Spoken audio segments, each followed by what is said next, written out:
Praise God. Hallelujah.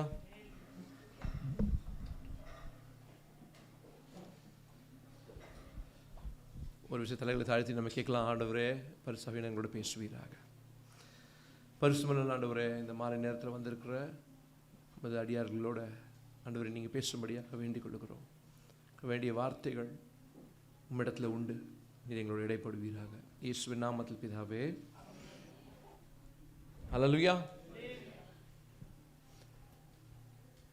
நம்ம பல மாதங்களுக்கு முன்னாடி ஜெபத்து குறித்து சில காரியங்கள் எல்லாம் பார்த்துருக்குறோம். உங்களுக்கு எத்தனை பேருக்கு ஞாபகம் இருக்கும்னு எனக்கு தெரியாது. ஜெபத்தை குறித்து நம்ம பார்த்துருக்குறோம். இன்றைக்கு இன்னொரு பகுதி ஜெபத்தை குறித்து நம்ம பார்க்க போகிறோம்.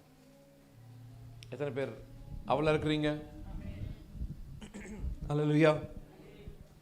எனக்கு ஒரு தண்ணி மாத்திரம். நிறைய விஷயங்கள் இருக்கு பார்க்கறதுக்கு. குறிப்பிட்ட நேரத்துக்குள்ளே நான் நிறைய காரியங்கள் சொல்லணும். அதனால் வேகமாக குறிப்பெடுத்துக் கொள்ளுங்க. ஜெபம் ஏன் அவசியம்? Why prayer is necessary? எப்பொழுதும் நான் ஆதாரமாக இதுக்கு எடுக்கிற முதல் பகுதி, நான் பல மாதங்கள் முன்னாடி சொல்லும்பொழுது நான் சொல்லியிருக்கிறேன்.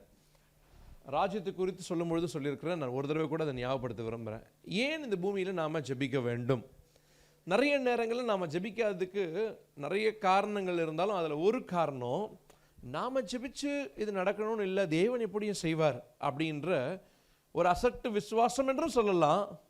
ஆனால் நம்முடைய புரிந்து கொள்ளுதல் அவ்வளோதான். ஆதியாகமம் முதல் அதிகாரத்தில் 26-28 வசனங்களை பார்க்கும் பொழுது எடுத்து வாசிக்க வேணாம், இதை கவனிச்சுக்கொள்ளுங்க.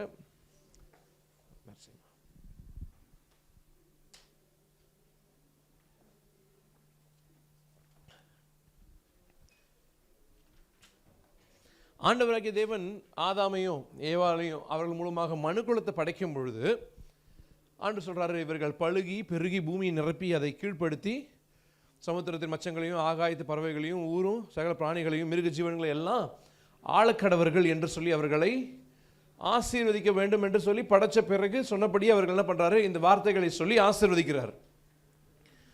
சகலத்தையும் ஆண்டு கொள்ளுங்கள் என்று சொல்லி ஆசீர்வதிக்கிறார். பூமியில ஆண்டு கொள்ளக்கூடிய திறனையும் அதிகாரத்தையும் மனுக்குலத்துக்கு தேவன் கொடுக்கிறார். இதெல்லாம் நம்முடைய வாழ்க்கையில் ஆழத்தில் நாம் விசுவாசிக்க புரிஞ்சு கொள்ள ஆரம்பிச்சிட்டோம்னு சொன்னால் நம்ம வெற்றியுள்ள ஒரு வாழ்க்கையை அந்த பூமியில் வாழ முடியும். இப்போ பூமியை ஆண்டு கொள்ளக்கூடிய அதிகாரத்தை தேவன் தன்னிடத்தில் இருந்து மனிதனிடத்தில் கொடுக்கிறார். இப்போ இயேசு கிறிஸ்து பூமியில் வாழ்ந்த நாட்களில் ஜெபிக்கும்படி சீஷர்களுக்கு கற்றுக் கொடுத்தார். நீங்கள் ஜெபம் பண்ண வேண்டிய விதமாவது, பரமண்டலங்களில் இருக்கிற எங்கள் பிதாவே, உம்முடைய நாமம் பரிசுத்தப்படுவதாக, உம்முடைய ராஜ்யம், உம்முடைய சித்தம் பரமண்டலத்தில் செய்யப்படுவது போல பூமியிலையும் செய்யப்படுவதாக. அப்போ ஆண்டவருடைய ராஜ்யம் இந்த பூமியில் வர வேண்டும். அந்த ராஜ்யம் எப்படிப்பட்டதாக இருக்கின்ற அந்த ஆளுகையை மனிதன் வழியாக ஸ்தாபிப்பது தேவனுடைய விருப்பம். மனுக்குலத்துக்கு அந்த அதிகாரத்தை கொடுத்தார். அப்போ இந்த பூமியில் ஏன் நம்ம ஜெபிக்க வேண்டும் என்பதற்கு முதல் ஆதாரம், தேவன் இந்த பூமியில் ஒரு காரியத்தை செய்ய வேண்டுமானால் இந்த பூமியில் இருக்க அதிகாரத்தை பெற்ற மனிதனிடத்தில் தேவன் அவைகளை கொண்டு வந்து பேச வேண்டும், செய்ய வேண்டும். அப்படியானா மனிதன் இல்லாமல் தேவன் எதுவும் செய்ய முடியாதா அப்படின்னு கேட்டால் தேவனால் செய்ய முடியும். அவர் சர்வ வல்லமையுள்ள கர்த்தர். அப்படியானா செய்ய முடியாது என்ற அர்த்தம் இல்லை, ஆனால் செய்ய மாட்டார் என்று அர்த்தம். வித்தியாசத்தை எப்பவுமே புரிஞ்சுக்கணும். செய்ய முடியாதல்ல, முடியும். அவரால் எல்லாம் செய்ய முடியும். ஆமென். சொல்றாரு, ஆபிரகாமுக்கு கல்லுகளால் பிள்ளைகளை உண்டாக்க முடியும். அதனால ஆபிரகாம் உங்களுக்கு தகப்பன் என்று, ஆபிரகாமோட பிள்ளைகள் என்று உங்களுக்குள்ளே சொல்லிக் கொள்ளாது இருங்கள் என்று சொல்றார். அப்ப தேவனால் செய்ய முடியும், ஆனால் ஆண்டவர் என்ன பண்ண மாட்டாரு? செய்ய மாட்டார். அப்படியானா ஒவ்வொரு காரியத்தை செய்யும் பொழுது ஆண்டவர் அந்த காரியத்தை செய்வதற்கு யாரை நாடுகிறார்? அதை விட இன்னும் பெட்டரா சொல்லலாம், ஆண்டவர் எங்களை நாடுகிறார். ஆமென். நம்பிக்கை இருக்கா? அப்போ இந்த அடிப்படை ஆதாரத்தை உங்க மனதில் முதலாவதாக வச்சுக்கோங்க. இப்போ அடுத்தது, why prayer is necessary? ஒரு வருஷத்தை வாசிக்கலாம். எசேக்கியேல் 22:30. எசேக்கியேல் 22:30. தேசத்தை அழியாதபடிக்கு நான் தேசத்தை அழியாதபடிக்கு அழிக்காதபடிக்கு 20 வாசிங்க சிஸ்டர். 20 30 நான் தேசத்தை அழிக்காதபடிக்கு திறப்பில் நிற்கவும் சுவரை அடைக்கவும் தக்கதாக ஒரு கேப் இருக்கு. அந்த திறப்புல கேப்ல நிக்கவும் சுவரை அடைக்கவும் தக்கதாக ஒரு மனுஷனை தேடினேன். சரி, தேசத்தை அழிக்கக்கூடிய அதிகாரம் யார் இடத்துல இருக்கு? தேவன் இடத்துல இருக்கு. எதுக்கு ஒரு மனுஷன் தேடணும்? தேசத்தை உருவாக்கவும் அழிக்கவும் வல்லமை தேவனிடத்துல இருக்கு. தேசத்தை உருவாக்குனது தேவன் தான். 6 நாளுடைய படைப்பை பார்க்கும் பொழுது சகலத்தையும் உண்டாக்குனது தேவன் தான். உண்டாக்குன தேவனுக்கு எதையும் செய்ய அதிகாரம் உண்டு, வல்லமையும் உண்டு. அப்ப தேசத்தை அழிக்க வேண்டும் என்று முடிவெடுக்கிறது தேவன். ஒரு மனுஷன் போய் தடை செய்ய முடியுமா? ஆண்டவர் சொல்றாரு, தேசத்தை அழிக்கும்படி நான் முடிவு பண்றேன். ஏன்னா அவர்களுடைய நியாய தீர்ப்பை அவர்களுக்கு நான் கொடுக்க வேண்டும். இப்போ இது செய்யாதபடிக்கு திறப்புல ஒரு ஆள் நிற்க வேண்டும். ஆண்டவர் யாரை தேடுகிறார்? ஒரு மனுஷனை தேடுகிறார். ஒருவனையும் காணேன். ஒருத்தன் கூடவா இல்ல? அப்படியானா ஆண்டவர் இன்றைக்கும் திறப்புல நிற்கக்கூடியவர்களை தேடுகிறார். அப்ப ஏன் ஜெபிக்க வேணும்? ஏன்னா ஆண்டவர் தேடுகிறார் ஜெபிக்கிறவர்களை. திறப்புல நிற்க வேண்டும். ஆபிரகாம் அங்க சோதம் கொமரா அந்த பட்டணங்களுக்காக ஆபிரகாம் போய் திறப்புல நின்று கேட்கிறான், ஆண்டவரே பட்டணத்துல 50 நீதிமான்கள் இருந்தா அது நிமித்தம் பட்டணத்தை அழிக்காம இருப்பீங்களா ஆண்டவரே? அழிக்க மாட்டேன். சார், பட்டணத்துல 40 நீதிமான்கள் இருந்தா அது நிமித்தம் பட்டணத்தை அழிக்காம இருப்பீங்களா ஆண்டவரே? சரி, அழிக்கல. நான் இன்னும் ஒரு தடவை கேட்குறேன், கோபம் வந்துடக்கூடாது உங்களுக்கு. 30 பேர் பட்டணத்தில் நீதிமான்கள் இருந்தா நீங்கள் அழிக்காமல் இருப்பீங்களா ஆண்டவரே? ஆபிரகாம் திறப்பில் நின்று பேசுகிறான். மோசே சொல்லுகிறான், இந்த ஜனங்கள் நீர் உம்முடைய இடத்துல நீ கொண்டு வரலன்னு சொன்னா என்னுடைய பெயரை ஜீவ புஸ்தகத்திலிருந்து நீ கிறுக்கி போடுங்க ஆண்டவரே. இவர்கள் இல்லாமல் நான் மட்டும் எதுக்கு? இவர்களை கொண்டு வந்து வர வேண்டும். ஆண்டவர் இப்படிப்பட்டவர்களை தேடுகிறார். திறப்பில் நிற்கக்கூடியவர்களை தேடுகிறார். அப்ப ஏன் ஜெபிக்க வேணும்? தேவன் ஜெபிக்கிறவர்களை தேடுகிறார். ஏன்னா நம்ம மூலமா தான் ஒரு காரியத்தை செய்ய முடியும்.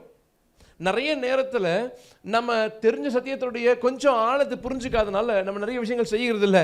நீங்கள் ஒரு கான்ஸ்டன்டான ஒரு ஜெப வீராங்கனையா நீங்கள் ஜெபிக்கிறவர்களா நீங்கள் மாறி பாருங்களேன், உங்களுடைய குடும்பத்தில் பெரிய மாற்றங்கள் உண்டாகும். There will be a drastic transformation change in your family or any part of your life or any area of your life. உங்கள் வாழ்க்கையில் ஒரு பெரிய மாற்றம் உண்டாகும். எதனால? ஜெபிக்கிறதுனால. ஹல்லேலூயா. நம்ம எல்லாருக்கும் ஜெபத்தை குறித்து நிறைய காரியங்கள் தெரிந்திருக்கு, நிறைய காரியங்கள் இன்னும் தெரியாமையும் இருக்கு. அப்போ உங்களுடைய ஜெபத்துக்கு அவ்வளோ வல்லமை உண்டா? உங்களுடைய ஜெபத்துக்கு என்னுடைய ஜெபத்துக்கு அவ்வளோ வல்லமை இருக்குது. ஆனால் இது நமக்கு தெரிய மாட்டேங்குது. அப்போ நீங்கள் ஜெபிக்கும் பொழுது ஆண்டவர் பெரிய காரியங்களை செய்வார். அடுத்தது, ஜெபிக்கும் பொழுது ஜெபம் எதை வெளிப்படுத்துன்னு சொன்னால், it shows our dependency on God. தேவனிடத்தில் நாம் வைத்திருக்கக்கூடிய நம்முடைய சார்புத்தன்மையை அது வெளிப்படுத்துகிறது. It shows that you are humble. அது நீங்கள் தாழ்மையானவர்கள் என்பதை காட்டுது. ஒரு மனுஷன் தேவனிடத்தில் போய் ஜெபிக்கும் பொழுது, ஆண்டவரே என்னால் முடியாது ஆண்டவரே, உங்களால் தான் முடியும்னு சொல்லி உங்கள்கிட்ட வந்திருக்கிறேன் என்று தன்னை தாழ்த்தி தேவனை சார்ந்திருக்கிற விசுவாசத்தை வெளிப்படுத்துகிறான். அப்போ நீங்கள் நான் ஜெபிக்காத பொழுது நம்ம எதை வெளிப்படுத்துகிறோம் தெரியுமா? வாயில் சொல்லலை, ஆனால் நம்ம எதை வெளிப்படுத்துகிறோன்னு சொன்னால், என்னால் பண்ண முடியும். ஜெபிக்காமல் வேலைக்கு ஓடும் பொழுது, ஜெபிக்காமல் ஒவ்வொரு காரியத்தை செய்யும் பொழுது நம்ம எதை வெளிப்படுத்துகிறோன்னு சொன்னால், எனக்கு தேவன் இல்லாமல் என்னால் ஒன்று செய்ய முடியும் என்பதை நாம் வெளிப்படுத்துகிறோம். என்னோடு இருக்கிறீங்களா? என்னோடு இருக்கிறீங்களா? நீங்களும் நானும் ஜெபிக்காத பொழுது நம்மளுடைய இதயத்தில் ஒரு மேட்டிமை இருக்குது. நான் பார்த்துக்கொள்ளுவேன், என்னால் முடியும், என்னுடைய திறமையில், என்னுடைய பலத்தில், என்னுடைய ஞானத்தில், என்னுடைய அறிவில் நான் எதையும். ஆனால் ஜெபிக்கும் பொழுது நம்ம வெளிப்படுத்துகிறோம், ஆண்டவரே என்னால் ஒன்றும் முடியாது, ஆண்டவர் உங்களால் தான் முடியும். சங்கீதக்காரன் சங்கீதத்தில் இப்படி எழுதுகிறான், ஜெபத்தை கேட்கிறவரே மாம்சமான யாவரும் இடத்துல வருவார்கள். ஹல்லேலூயா. எரேமியா 29ஆம் அதிகாரம் 10ஆம் வசனம் வாசிக்கலாம்.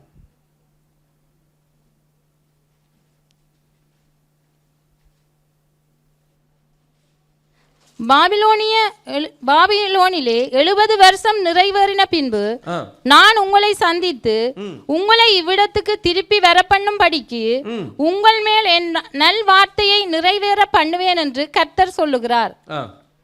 நீங்கள் எதிர்பார்த்திருக்கும்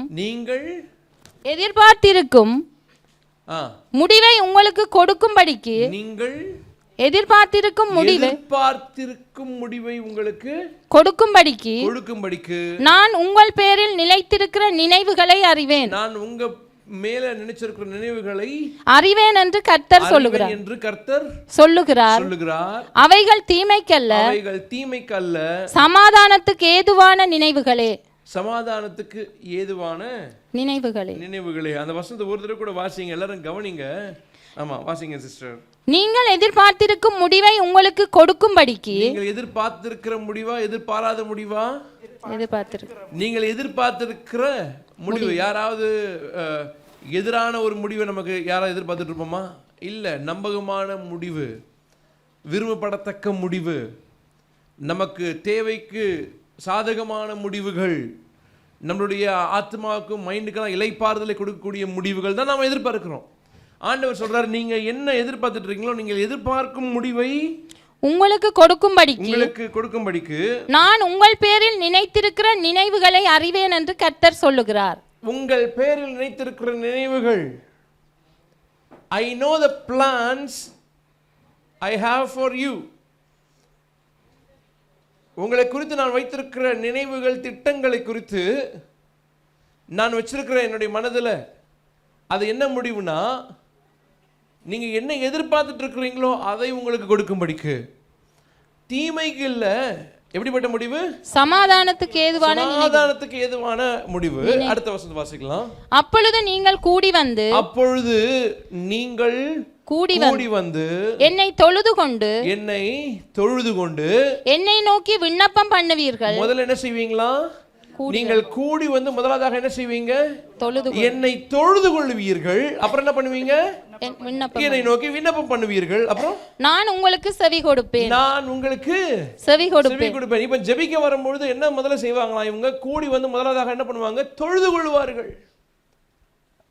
உங்களுடைய என்ன விண்ணப்பத்தை என்ன பண்ணுவோமா? நீங்க ஸ்தோத்திரத்தோடு கூடிய விண்ணப்பத்தினாலும் வேண்டுதலினாலும் தேவனுக்கு தெரியப்படுத்துங்கள். எப்படி?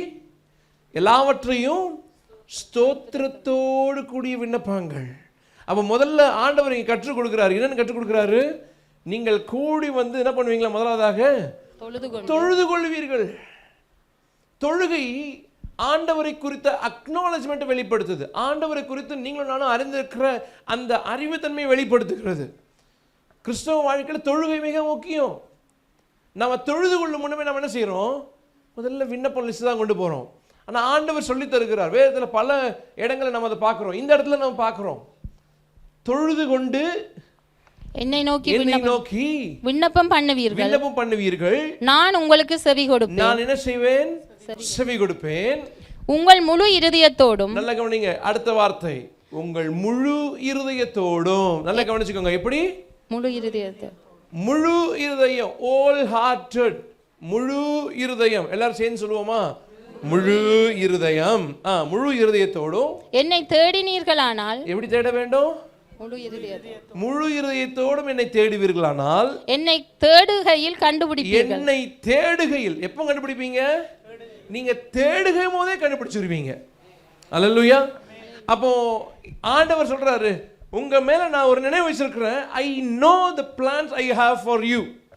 எனக்கு தெரியும்பா, உன்னை பத்தி நான் ஒரு பிளான் வச்சிருக்கிறேன். அது எப்படிப்பட்ட பிளான் தெரியுமா? உனக்கு சமாதானத்துக்கு எதுவான ஒரு பிளான். அது எப்படிப்பட்ட பிளான்னா, நீங்க எதிர்பார்த்துட்டு இருக்கிறீங்களே அதை குறிச்ச பிளான். நீங்க எதிர்பார்த்திருக்கிற முடிவை உங்களுக்கு கொடுக்கறதுக்காக நான் என்ன உங்களுக்கு வச்சிருக்கேன்றதை குறித்து எனக்கு நல்லா தெரியும். இப்போ நீங்க செய்ய வேண்டியது என்னன்னு சொன்னா, நீங்க கூடி வந்து தொழுது கொண்டு என்னை நோக்கி விண்ணப்பம் பண்ணுங்க. அடுத்தது முழு இருதயத்தோடு என்ன தேடி வாங்க. நீங்க முழு இருதயத்தோடு தேடினீங்கன்னு சொன்னா, தேடும் பொழுதே தேடுகையில் என்னை கண்டடைவீர்கள் என்று சொல்லுகிறார். ஹல்லேலூயா. அப்போ ஆண்டவர் இடத்துல ஜெபிக்க வரும் பொழுது ஸ்தோத்திரத்தோட தொழுகையோடு ஜெபிக்க வேண்டும். அடுத்தது எப்படி ஜெபிக்க வேண்டும், ஏன் ஜெபிக்க வேண்டும், 2 காரியங்களை பார்த்தோம். அடுத்தது எப்படி ஜெபிக்க வேண்டும், முழு இருதயத்தோடு ஜெபிக்க வேண்டும். ஆமென். ஆண்டவராகிய இயேசு கிறிஸ்து ஜெபத்தை கற்றுக் கொடுக்கும்போது இப்படிலாம் ஜெபத்தை கற்றுக் கொடுத்தார். எப்படி சொன்னார், நீ இந்த பரிசேயர்களை போல இவர்களை போல என்ன பண்ணக்கூடாது, ஜெபிக்க கூடாது. இந்த வேத பாரகர்களை போல என்ன பண்ணக்கூடாது, ஜெபிக்க கூடாது. இந்த வேத பாரகர்கள் என்ன பண்ணுறாங்க, 4 பேர் பார்க்கக்கூடிய இடத்துல போய் நின்று அவங்க முன்னாடி என்ன பண்ணுறாங்க, பயங்கரமாக ஜெபிக்கிற மாதிரி எல்லாம் பண்ணுறாங்க. ஆனால் நீயோ உன் அறை வீட்டுக்குள்ள போய் உன் கதவை பூட்டி அந்தரங்கத்தில் இருக்கிற பிதா பார்க்கும்படியாக ஜெபம் பண்ணு, அவர் உனக்கு வெளியரங்கமாக பதில் அளிப்பார். இப்போ இந்த ஹோல் ஹார்ட்னு பார்க்கறதுக்கும் இதுக்கும் என்ன கனெக்ஷனு, ஆண்டவர் இடத்துல போய் ஜெபிக்கும் பொழுது முழு இருதயத்தோடு ஜெபிக்க வேண்டும். அல்லேலூயா. அந்த முழு இருதயத்தோடு ஜெபிக்கும் பொழுது என்ன அர்த்தம்னா, there should be no distraction. எந்த விதமான டிஸ்ட்ராக்ஷன்ஸ், கவன சிதறல்கள் இல்லாம என்னோட ஃபோக்கஸ் முழுக்க எங்க இருக்க வேண்டும், முழு இருதயத்தோடு எங்க இருக்க வேண்டும், தேவனிடத்தில் இருக்க வேண்டும். அது மட்டும் இல்லை, நான் என்னுடைய ஆசை, என்னுடைய விருப்பம், என்னுடைய இதுவும் வச்சுக்கிட்டு, ஆனால் தேவனுடைய இதுன்னு சொல்லாமல், ஆண்டவரே என்னுடைய ஆசை பார்க்கிலும் என்னுடைய தேவையை பார்க்கிலும் நீர் விரும்புகிறதை எனக்கு செய்யும் என்று சொல்லி முழு இருதயத்தோடு என்ன பண்ண வேண்டும், ஜெபிக்க வேண்டும். ஆண்டவர் சொல்றார், கதவை பூட்டி என்ன பண்ணு, அறைக்குள்ளே போய் கதவை பூட்டி விடு. அப்படின்னா என்ன அர்த்தம், தேவையில்லாத சத்தத்துக்கெல்லாம் காதில் இடம் கொடுக்காத. சில பேர் ஜெபத்துக்கு போகிறதுக்கு முன்னாடி தான் எல்லா காசிப்பும், எல்லா ஊர்க்கதையும் எல்லாம் பேசிட்டு எல்லாம் செவியெல்லாம் திறந்துருக்கு. இப்போ போய் ஜெபம் பண்ணால் என்ன அர்த்தம், டோர் புட்டாமல் போய் ஜெபிக்கிறோம். டோர் திறந்துருந்துச்சு, எந்த டோரு, காதுகளுடைய டோர் திறந்துருக்கு, காசிப்பெல்லாம் கேட்டாச்சு. இப்போ போய் ஜெபத்தில் என்ன வரும், அந்த சிஸ்டர் சொன்னதான் ஞாபகம் வரும், அந்த பிரதர் சொன்னதான் ஞாபகம் வரும். முழு இருதயம் தேவன் மேல இருக்குமா, இருக்காது. ஆண்டவர் சொல்றார், நீ முழு இருதயத்தோடும் என்னை தேடினால் தேடுகையில் அந்த நேரம் தானே, அந்த மணித்துளி தானே என்னை நீங்க கண்டடைவீங்க. அல்லேலூயா. அப்ப ஜெபிக்கும் பொழுது ஆண்டவர் சொல்லி தராரு, முழு இருதயத்தோட ஜெபிக்க வேண்டும். ஆமென். ஆண்டவராகிய இயேசு கிறிஸ்து கற்றுக் கொடுத்தார். மத்திய 22ஆம் அதிகாரத்தில் கற்றுக் கொடுத்தார், உன் தேவனாகிய கர்த்தரிடத்தில் எப்படி அன்பு கூற வேண்டும், உன் முழு இருதயத்தோடு, உன் முழு ஆத்மாவோடு, உன் முழு மனதோடு. பழைய ஏற்பாட்டில் பார்க்கும்பொழுது முழு பலத்தோடு நீ அன்பு கூற வேண்டும். ஹல்லேலூயா, ஹல்லேலூயா. அடுத்தது ஜெபிக்கும் பொழுது ஏசாயா 66ஆம் அதிகாரம், மன்னிக்கணும், சங்கீதம் 66 அதோடைய 18.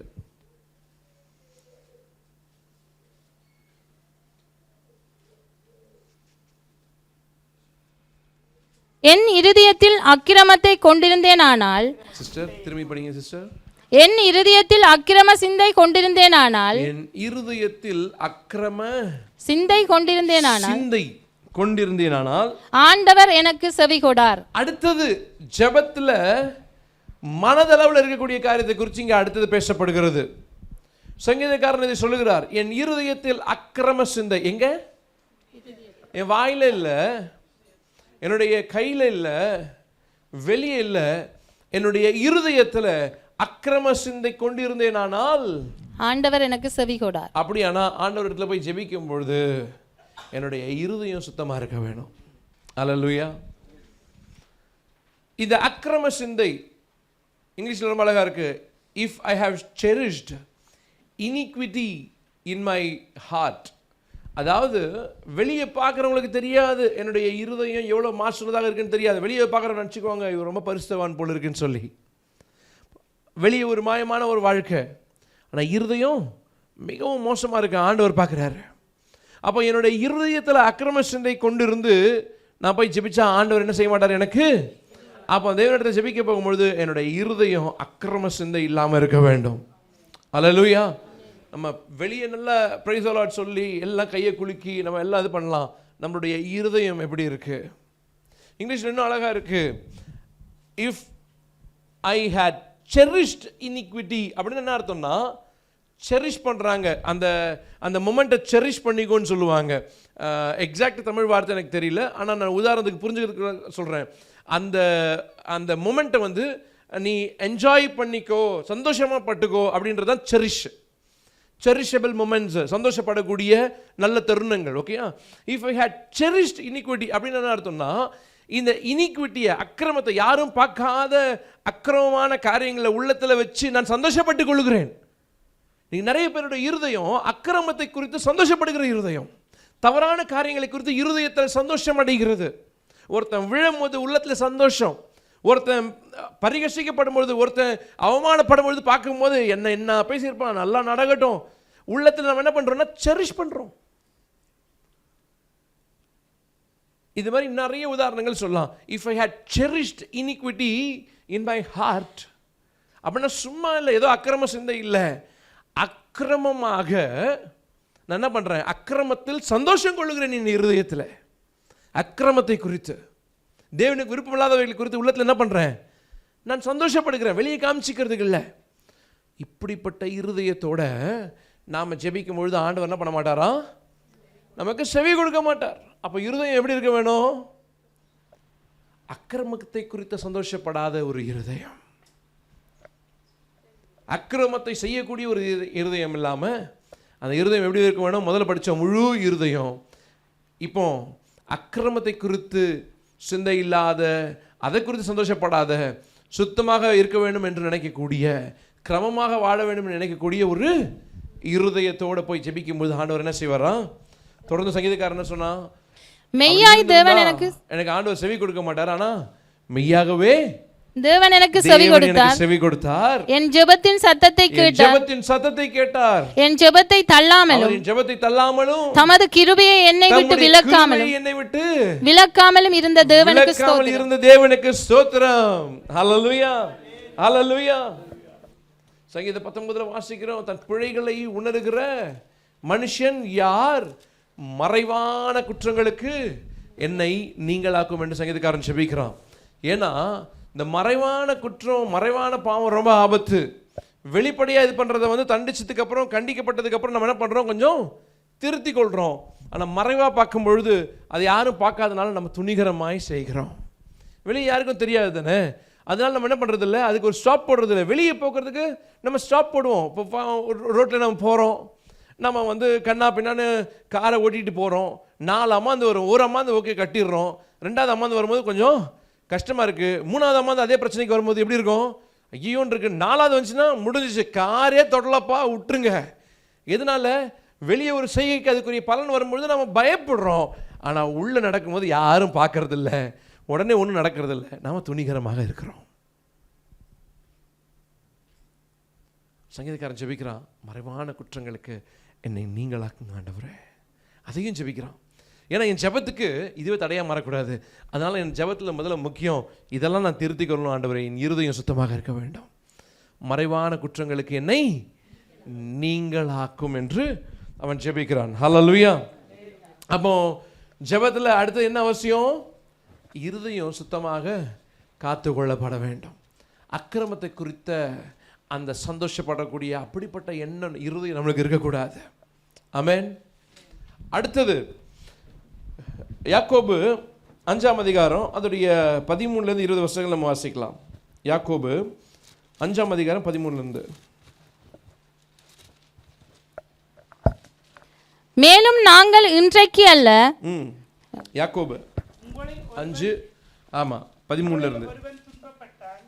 ஜெபம் பண்ண கடவன், ஒருவன் மகிழ்ச்சியாயிருந்தால் சங்கீதம் பாட கடவன், உங்களில் ஒருவன் வியாதிப்பட்டால் அவன் சபையின் மூப்பர்களை வரவழைப்பானாக, அவர்கள் கர்த்தருடைய நாமத்தினாலே அவனுக்கு எண்ணெய் பூசி அவனுக்காக ஜெபம் பண்ண கடவார்கள், அப்பொழுது விசுவாசமுள்ள ஜெபம் பிணியாளியை ரட்சிக்கும். அடுத்தது ஜெபத்தில் என்ன வேணும், விசுவாசமுள்ள ஜெபம் என்ன செய்யுமா, பிணியாளிகளை ரட்சிக்கும், வியாதி உள்ளவர்களை சுகமாக்கும். அப்போ அடுத்தது ஜெபத்தில் என்ன தேவை, விசுவாசம் தேவை. இது ரொம்ப முக்கியம். ஆனால் இதில் தான் நம்ம நிறைய பேருக்கு பிரச்சனை. வேடிக்கையாக ஒரு கதை சொல்லுவாங்க. ஒரு நாள் ஒரு பெரிய கூட்டம். அந்த கூட்டம் எதுக்காக வச்சாங்கன்னா, அந்த இடத்துல ரொம்ப வறட்சி, தண்ணி பிரச்சனை, மழை வேண்டும், மழை இல்லை. என்ன பண்ணாங்களாம், எல்லாரும் கூடி வந்து நம்ம மழைக்காக ஜெபிக்கலாம், ஆண்டவர் என்ன பண்ணுவார், மழையை கொடுப்பாருன்னு என்ன பண்ணாங்களாம், எல்லாம் வந்து ஜெபிக்கிறாங்க. ஆனால் ஜெபிக்கிறதுக்கு போயிட்டு முடிக்கும் போது நல்ல மழை வந்துருச்சு. ஆனால் ஒரே ஒரு வயசான அம்மா மாற்ற என்ன பண்ணாங்களாம், கொடை கொண்டு வந்து நனையாமல் இருந்தாங்களா. மற்ற அத்தனை பேர் என்ன பண்ணாங்க, நனைஞ்சிட்டு போனாங்க. ஏன்? இந்த ஒரு அம்மா தான் நம்ம ஜெபிக்கிறது மழைக்காக ஜெபிக்க போகிறோம், மழை நிச்சயமாக வரும், கொடையோடு போகணும்னு வந்தாங்களாம். மற்றவங்களாம் வந்தது எதுக்காக, மழைக்காக தான். ஆனால் விசுவாசம் அந்த ஒரு அம்மா கிட்ட இருந்துச்சு, அவங்க மட்டும் தான் கொடை கொண்டு வந்தாங்க. இப்படி நிறைய காரியங்கள் வேடிக்கையாக சொல்கிறது உண்டு. ஆனால் ஜெபத்தில் நம்ம விசுவாசத்தை வெளிப்படுத்த வேணும். தேவனோட வார்த்தை விசுவாசத்தை குறித்து நிறைய போதிக்குது. ஆனால் ஜெபத்தில் விசுவாசம் எவ்வளோ முக்கியம். விசுவாசத்தோடு கூடிய ஜெபம் பிணியாளிகளை ரட்சிக்கும். அப்போ ஜெபிக்கிறவர்களுக்குள்ள என்ன இருக்க வேண்டும், விசுவாசம். விசுவாசத்தை குறித்து நிறைய பேசலாம். எலியாவை குறித்து பார்க்கும்பொழுது தேவனோட வார்த்தை சொல்லுகிறது, எலியா நம்மை போல பாடுள்ள மனுஷனாய் இருந்தும் அவன் கருத்தாய் ஜெபித்தானாம். அவன் ஜெபிச்சு வானத்தில் மழை பெய்யாதபடிக்கு என்ன பண்ணான், அடைச்சு போட்டான். இப்போ ஜெபத்தில் அவ்வளவு விசுவாசம். இன்றைக்கு ஜெபிக்கிறவர்களுக்குள்ள அதை பெற்றுக்கொள்வோம் என்ற விசுவாசம் இல்லை. நம்ம பார்த்தோம் இதுக்கு முன்னாடி, நீங்கள் தொழுது கொண்டு என் இடத்துல நீங்கள் ஜெபிக்கும் பொழுது, நீங்கள் வேண்டிக் கொள்கிற போது, என்னை தேடும் பொழுது நீங்கள் கண்டுபிடிப்பீங்கன்னு ஆண்டவர் சொல்கிறாரு. தேவனை விசுவாசிக்கிறவன் அவர் உண்டென்றும் அவர் தம்மை நம்புகிறவர்களுக்கு பலன் அளிக்கிறவர் என்றும் விசுவாசிக்க வேண்டும். அப்போ ஜெபத்தில் நம்ம என்ன பண்ண வேண்டும் சொன்னால், விசுவாசத்தை பேசி ஜெபிக்க வேண்டும், விசுவாசம் சொல்ல வேண்டும். விசுவாசத்தை பேசுறதுக்கு சூழ்நிலைகளை ஒரு காரணமாக எடுக்கவே கூடாது. விசுவாசத்தை குறித்து பேசுறதுக்கு சூழ்நிலைகளை ஒரு இதுவாக எடுக்கவே கூடாது. சூழ்நிலைகளை பார்த்தா விசுவாசம் வராது. நான் போன மாதம் இதை பகிர்ந்துக்கிட்டேன், ஞாபகம் இல்லை. ஆனால் நான் சமீபத்தில் நம்மளுடைய சபையில் அங்கேயும் நான் பகிர்ந்துக்கிட்டேன். நம்ம எல்லாம் ஒவ்வொரு காலகட்டத்திலையும் முதிர்ச்சிக்குள்ளே வரும், கிறிஸ்துவுக்குள்ளே இல்லையா. ஆவிக்குரிய வாழ்க்கையில் நம்மளோட அண்டர்ஸ்டாண்டிங்லேயும் கூட நம்ம என்ன பண்ணுறோம், மெச்சூர் ஆகிட்டே வரும் இல்லையா. இதில் நம்ம பிரச்சனை பாடு போராட்டம், ஒரு காலத்தில் என்ன சொல்லியிருப்போம், பிரச்சனை பாடு போராட்டம் இருக்கும்போது இது தேவனுடைய சித்தம் இல்லை போல இருக்குது, அதனால தான் இவ்வளவு பிரச்சனை அப்படின்னு ஒரு காலத்தில் நம்மளுடைய அண்டர்ஸ்டாண்டிங் இருந்துச்சு இல்லையா. அப்படி தானே, நிறைய பிரச்சனை இருந்துச்சுன்னா இது தேவ சித்தம் இல்லை போல இருக்குது, அதனால தான் இவ்வளோ பிரச்சனை அப்படின்னு ஒரு காலத்தில் அண்டர்ஸ்டாண்டிங் இருந்துச்சா இல்லையா. இன்னொரு ஒரு காலம் மெச்சூரிட்டிக்குள்ளே வரும்பொழுது இன்னொன்று ஒரு தாட் இருந்துச்சு, என்னது, தேவனுடைய சித்தமாக இருந்தாலும் பிரச்சனைகள் இருக்கும். நிறைய பிரசங்கியார்களும் இதை சொல்லியிருப்பாங்க, நீங்களும் கேட்டிருப்பீங்க. ஆனால் அது நடுவில் தேவ சமாதானம் இருக்கும், அதை வச்சு நம்ம கண்டுபிடிக்க முடியும் அது தேவ சித்தம் தான் சொல்லி. இந்த ஒரு மெச்சூரிட்டிக்குள்ளே நாம் எல்லோரும் வந்திருப்போம். ஆண்டவர் ஒரு நாள் எனக்கு இருந்த அந்த தாட்டையும் உடைச்சார். ஆண்டவர் வேற ஒரு புதுசு காரியத்தை அவர் சொல்லி கொடுத்தாரு எனக்கு. அவர் சொல்கிறாரு, தேவனுடைய சித்தம் சில இடங்களில் நடக்க போகும்பொழுது அந்த சமாதானன்றதுன்னு ஒரு சைனாக நீ வச்சிருக்கிற, அந்த சைன் கூட உனக்கு தரமாட்டேன் அப்படின்னு உடைச்சார். இது எனக்கு புதுசாக இருந்துச்சு, எனக்கு ஆவியானவர் கற்றுக் கொடுத்தார். அவன் சொன்னார், அந்த சைன் கூட இல்லை, எதுவுமே இல்லாவிட்டாலும் என்னை விசுவாசிக்கிற விசுவாசத்தோட ஜெபம் பண்ணிட்டு. ஆண்டவர் சொன்னார், நீ ஃபெய்த்துக்குள்ளே போ, என்னோட வார்த்தைகளை மட்டும் பிடிச்சிக்கோ, அடையாளத்தை கூட வச்சு சமாதானத்தை கூட அடையாளமாக எடுத்துறதேங்கிறாரு. ஒருவேளை உங்களுக்கு சமாதானம் ஒரு அடையாளமாக வச்சுருக்கிறீங்களா? ஆண்டவர் அடுத்த ஒரு கட்டத்துக்குள்ளே உங்களை மெச்சூரிட்டிக்குள்ளே உங்களை கொண்டு செல்வாராக. அதில் சமாதானம் கூட இருக்காது, சமாதானமே இல்லை ஆண்டவரே, இது உங்கள் சித்தம் தானா? ஆண்டவர் சொல்கிறார், என் வார்த்தையை மட்டும் பிடிச்சிக்கோ, நான் சொன்னல அதை மட்டும் பிடிச்சிக்கோ. சமாதானன்ற ஒரு அடையாளத்தை கூட என்ன பண்ணாத, ஆண்டவர் சொல்லி கொடுத்தார். அதுதான் விசுவாசம். ஆபிரகாம் விசுவாசத்தில் போகும் இடம் என்னதென்று அறியாதிருந்தும் புறப்பட்டு போனான், அடையாளத்தை தேடவில்லை. ஆபிரகாமுடைய பெரிய விசுவாசம், ஒரு அடையாளத்தையும் எதிர்பார்க்காம அங்கே மலை மேலே தன்னுடைய மகனை கொண்டு பலியிடுறதுக்காக போனான். ஒரு அடையாளத்தையும் எதிர்பார்க்கவே இல்லை. இன்றைக்கி நீங்களும் நானும் நிறைய நேரங்களில் அடையாளத்தை தேடுகிறோம். ஆண்டவரே ஒரு அடையாளத்தை எனக்கு காண்பியும், அடையாளத்தை வச்சு ஜெபிக்கிறாங்க. இன்றைக்கும் கிறிஸ்தவர்களுக்குள்ளே இந்த வழக்கம் இருக்குது, என்னது, சீட்டு போட்டு குலுக்கி பேர் எடுத்து இந்த பழக்கம்லாம் கிறிஸ்தவர்களுக்குள்ளே இருக்குது. எவ்வளோ பரிதாபம். பரிசாவியானவர் வருவதுக்கு முன்னாடி சீட்டு குலுக்கெல்லாம் என்ன பண்ணாங்க, எல்லாம் போட்டாங்க பண்ணாங்க. ஆனால் பரிசுத்தாவியானவர் வந்த பிறகு சீட்டு குலுக்கள்லாம் தேவை கிடையாது, ஆவியானவர் பேச ஆரம்பிக்கிறார். அல்லேலூயா. யாருக்கு அந்த பழக்கம் இருக்கா? ஏதாவது சீட்டு குலுக்கி போட்டு பேர் எழுதி கொடுத்து 4 பேர் எழுதி போட்டு சூஸ் பண்ணலாம், ஆண்டவர் பேசுவார். தயவு செய்து அந்த பழக்கத்தெல்லாம் தூக்கி போட்டுருங்க. ஆவியானவர் வார்த்தையை வழியை நம்மளோட பேசுவார், அது போதும் நம்மளுக்கு. ஆமென். அப்போ எந்த அடையாளமும் நமக்கு தேவையில்லை, விசுவாசிப்பதற்கு அடையாளம் ஒன்றும் தேவையில்லை. ஆமென். அவர் உண்டென்றும் அவர் தம்மை நம்புகிறவர்களுக்கு பலன் அளிக்கிறவர் என்றும் விசுவாசித்தா அது போதும். அப்போ எலியாவை குறித்து சொல்லப்படுது, அவன் நம்மை போல பாடுள்ள ஒரு மனுஷன். He is just like us. நம்ம நிறைய நேரத்தில் நம்ம நினைக்கிறோம் இவர்கள் ஜெபிச்சா ஒரு காரியம் நடக்கும், பாஸ்டர் வந்து ஜெபிச்சா ஒரு காரியம் நடக்கும். இல்லை, என்னுடைய ஜெபத்தை கேட்கிறவர் உங்களுடைய ஜெபத்தையும் கேட்பார். ஆமென். இன்னைக்கும் இந்த தீர்க்கதரிசி வந்து ஜெபிச்சா எதாவது நடக்கும், அந்த மூத்த ஊழியக்காரர் ஜெபிச்சா எதாவது நடக்கும். இல்லை, உங்களுடைய ஜெபத்துக்கும் அதே வல்லமை இருக்கு. ஏன்னா நீங்களும் சரி, அந்த ஊழியரும் சரி, நானும் சரி, ஜெபிக்கிற தேவன் ஒரே தேவன். நீங்கள் நானும் தான் வித்தியாசம், ஆனால் தேவன் ஒருவர் தான். அல்லேலூயா. எல்லாத்தையும் நடப்பிக்கிற தேவன் ஒருவர் தான். அப்போ நீங்கள் யாரிடத்தில் ஜெபிக்கிறீங்க, அந்த தேவன் உங்களுடைய ஜெபத்துக்கு செவி கொடுப்பார்.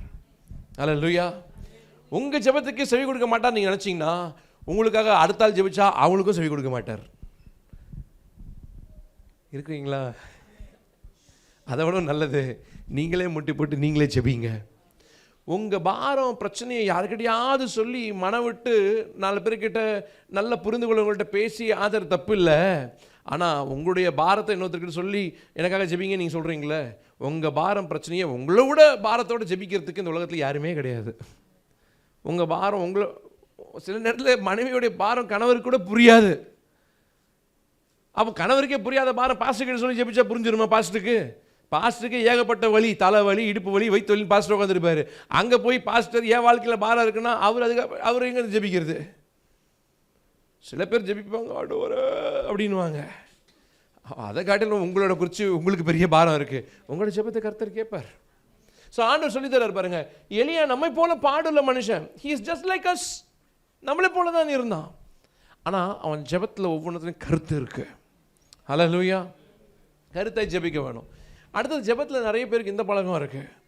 அதுவும் ஆவிக்குரிய வாழ்க்கையில் வளர்றேன்னு சொல்கிறவங்களுக்கு ஜெபத்தில் எப்படி தெரியுமா, இவங்களுடைய வளர்ச்சி ஜெபத்தில் பார்த்திங்கன்னா பயங்கரமாக டிசைனாக வார்த்தையெல்லாம் வச்சு அப்படியே பெரிய மேக்கப்பெல்லாம் பண்ணி, ஐயோ அதை பார்க்கும்போது நம்மளுக்கும் ஒரு ஆர்வம், ஜெபிச்சா இப்படி ஜெபிக்க வேண்டும். வேதத்தில் நிறைய பேருடைய ஜெபத்தை பார்த்தீங்கன்னு சொன்னால் ரொம்ப குட்டி குட்டியாக இருக்குது.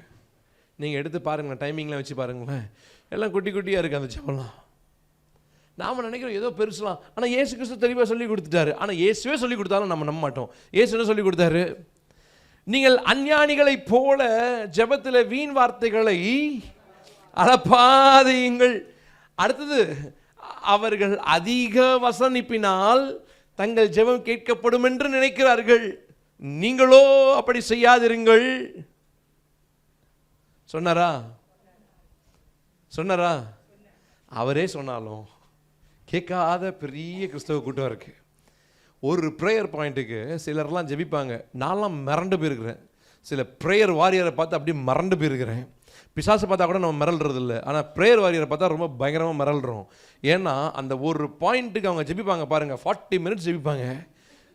நான் பெருமூச்சு விட்டு, ஆண்டவரே எப்படி முடியுது? ஒரு பாயிண்ட்டுக்கு ரொம்ப ஆழமாக ஜெபிக்கிறாங்களோ? அப்படிலாம் கிடையாது, அளப்புறது, ஒரே அளப்புறது தான். எலியா கருத்தாய் ஜெபிச்சான். எலியாவை பற்றி என்ன சொன்னார்? அவர் நிறைய வார்த்தைகள் பேசி ஜெபித்ததாக சொல்ல, அவன் எப்படி ஜெபித்தான்? கருத்தாய் ஜெபிச்சான். நீங்கள் கருத்தோடு கூட ஜெபிக்க வேண்டும். அல்லேலூயா. அவன் ஜெபிச்ச போது தேவன் ஜெபத்தை கேட்டார். அல்லேலூயா. அதே போல் நம்முடைய ஜெபத்தின் தேவன் கேட்கிறவராக இருக்கிறார். அல்லேலூயா. அடுத்தது இன்னும் சில காரியங்கள் நம்ம ஜெபத்தில் பார்க்க போகிறோம். நான் சுருக்கமாக வேகமாக சில காரியங்களை சொல்கிறேன், நிறைய நேரங்களை எடுக்க முடியாது, ஏன்னா அவ்வளோ பெரிய செய்தி. நான் சுருக்கமாக வேகமாக சில காரியங்கள் சொல்கிறேன். அடுத்தது, ஜெபிக்கும் பொழுது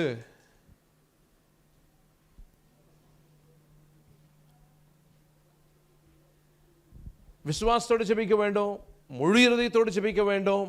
கதவுகளை அடைத்து நம்ம ஜெபிக்க வேண்டும். அடுத்த ஜெபத்தில் இன்னொரு காரியம், நம்ம கூடி வரும்பொழுது ஒரு மனதோடு ஜெபிக்க வேண்டும். எங்கே 2 பேர் அல்லது 3 பேர் நாமத்தால் உருவப்பட்டிருக்கிறாங்களோ அந்த இடத்துல நான் இருக்கிறேன். அது மட்டும் இல்லை, பூமியில் வேண்டிக் கொள்ள போகிற எந்த ஒரு காரியத்தையும் 2 பேர் ஒருமனப்பட்டா அதுக்கு ஆண்டவர் என்ன பண்ணுவாராம்? பதில் கொடுப்பாராம். 2 பேர் ஒருமனப்பட்டா, தான் வேண்டிக் கொள்ள போகிற எந்த ஒரு காரியத்துக்கு ஒருமனப்பட்டா ஆண்டவர் அந்த ஜெபத்துக்கு. அப்படி என்ன அர்த்தம்? கூடி வந்து ஜெபிக்க வேண்டும், ஒரு மனதோடு ஜெபிக்க வேண்டும். ஆமென். இப்போ இதில் 2 காரியத்தை கற்றுக்கொள்கிறோம். கூடி வருதலையும் கற்றுக்கொள்கிறோம் ஜெபிக்கும் பொழுது. 2வது, கூடி வரும் பொழுது ஒரு மனதோடு ஜெபிக்கிறதுக்கு பழகிறோம். இதில் என்ன பிரச்சனைன்னு சொன்னால், குடும்பத்தில் ஜெபிக்க வரும்பொழுது சில நேரங்களில் சில மனசஞ்சலங்கள் குடும்பத்தில் இருக்கும் பொழுது நாம் என்ன பண்ணுவோம் தெரியுமா? மனசஞ்சல ஆறுனா நம்ம சேர்ந்து ஜெபிக்கலாம்னு நம்ம நினச்சிட்டு இருக்கோம். ஆனால் ஆண்டவர் சொல்கிறாரு, அந்த சஞ்சலம் மாறுவதற்காக வந்து ஜெபின்னு சொல்கிறாரு. நாம் என்ன ப்ராக்டிஸ் பண்ணுறோன்னா, மாறினால் வந்து ஜெபிக்கிறோம் என்று ப்ராக்டிஸ் பண்ணுறோம். ஆண்டவர் சொல்கிறாரு, அது மாறுவதற்காக நீ சேர்ந்து ஜெபம் பண்ணுங்கிறாரு. 2 பேரும் ஒரே தாட்டு, இது மாற வேண்டும், சஞ்சலங்கள் மாற வேண்டும், எங்களுக்குள்ள ஒரு மனம் உண்டாக வேண்டும் என்ற அந்த ஒரே தாட்டோட வந்து ஜெபிங்க அப்படின்னு ஆண்டவர் சொல்லி கொடுக்குறார். சபையிலையும் அப்படிதான். சில நேரங்களில் எங்களுக்கு ஒத்துமை இல்லை, நான் வந்து ஜெபிச்சு என்ன பண்ணுறது? இல்லை, அந்த ஒத்துமைக்காக வந்து ஜெபிங்க. அங்கே ஒற்றுமை இல்லைங்க, நாங்கள் போய் எப்படிங்க ஜெபிக்கிறது? இல்லை, அந்த ஒற்றுமைக்காக வந்து ஜெபிங்க. யாரோ ஒருத்தர் ஒற்றுமைக்காக ஜெபிக்க வேண்டுமே. ஏன் நீங்கள் அந்த ஜெபத்தை ஏறெடுக்கக்கூடாது? அல்லேலூயா, அல்லேலூயா. அப்போ ஜெபத்தில் அடுத்து என்ன தேவை? ஒரு மனம் தேவை. ஆமென்.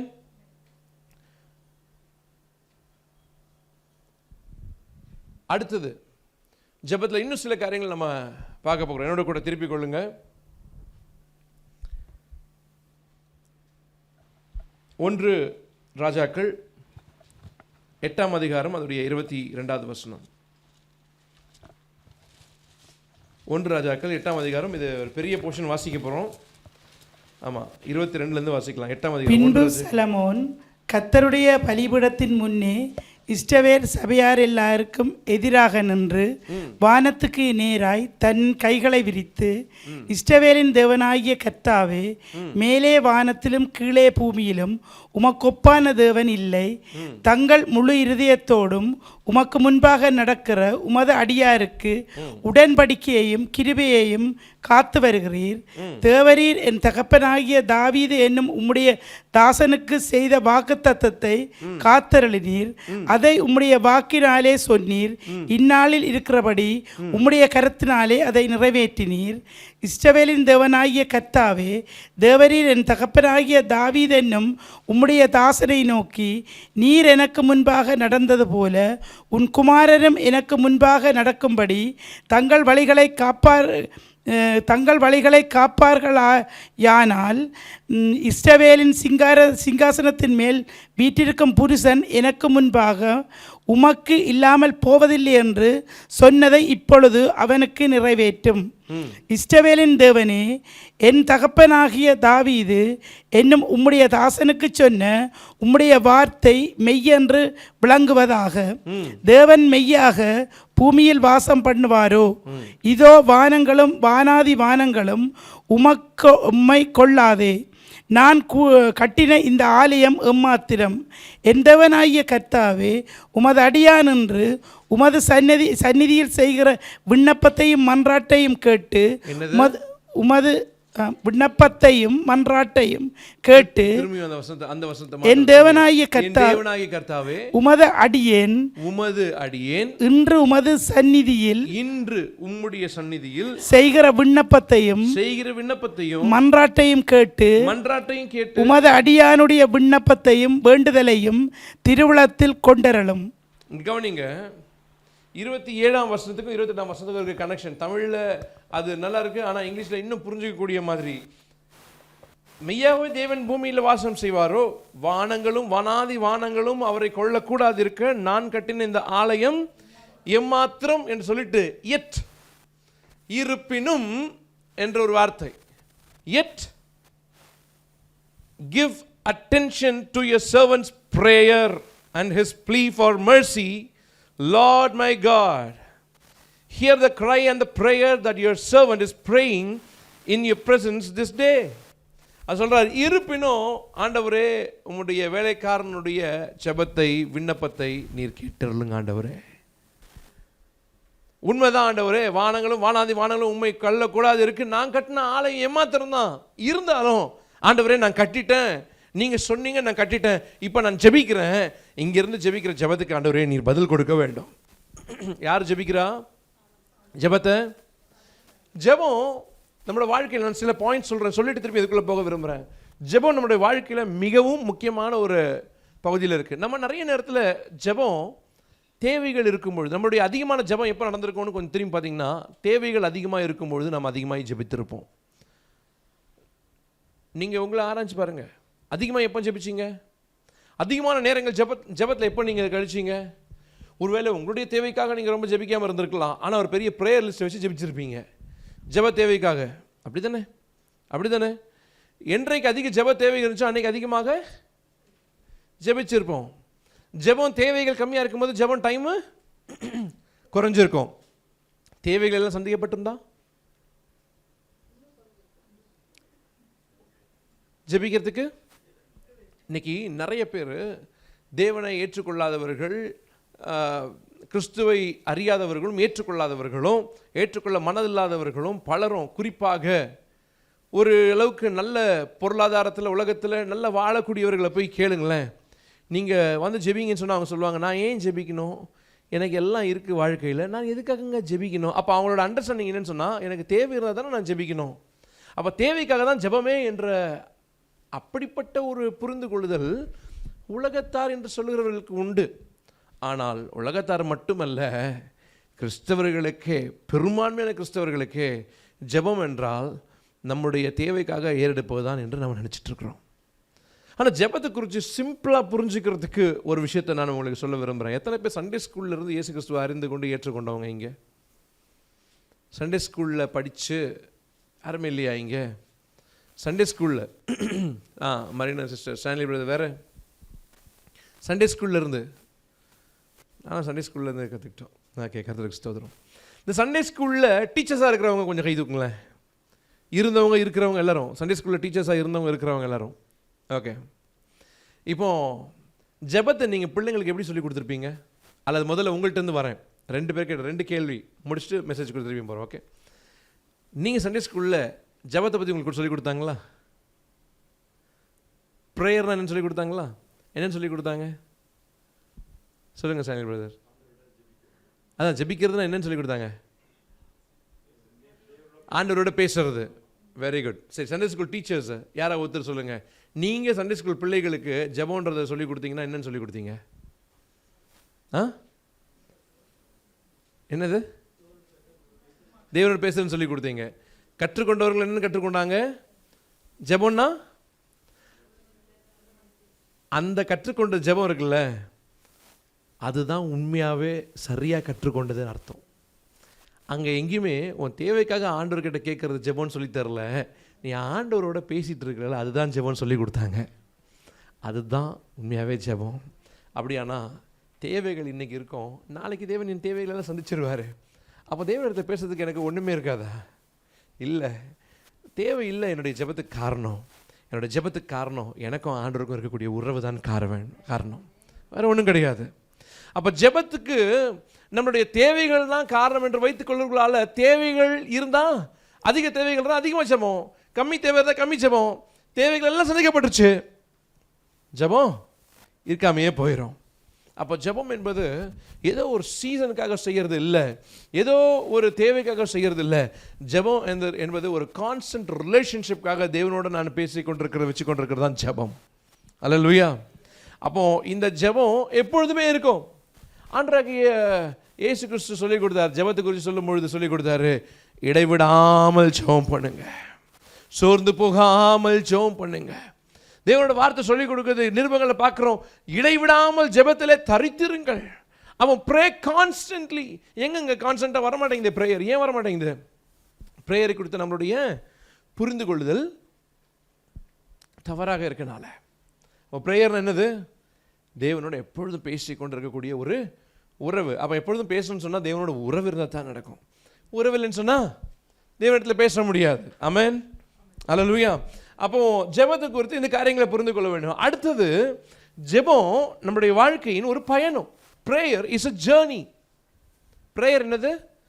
அது ஒரு பயணம். பக்கத்தில் இருக்கவங்க பார்த்து திரும்பி சொல்லுங்க, ஜெபம் ஒரு பயணம்னு சொல்லுங்க. நீங்கள் சொல்லும் போது நீங்கள் பார்க்குற பார்வையிலேயே அவங்க பார்வையெல்லாம் தெரிஞ்சிடணும், தூக்கெல்லாம் போயிடணும். சொன்னீங்களா? ஜெபம் ஒரு பயணம். நீங்கள் எந்த பாஷையிலும் சொல்லுங்கள், அந்நிய பாஷையிலும் சொல்லுங்கள், பிரச்சனை இல்லை, தூதர் பாஷையிலும் சொல்லலாம்.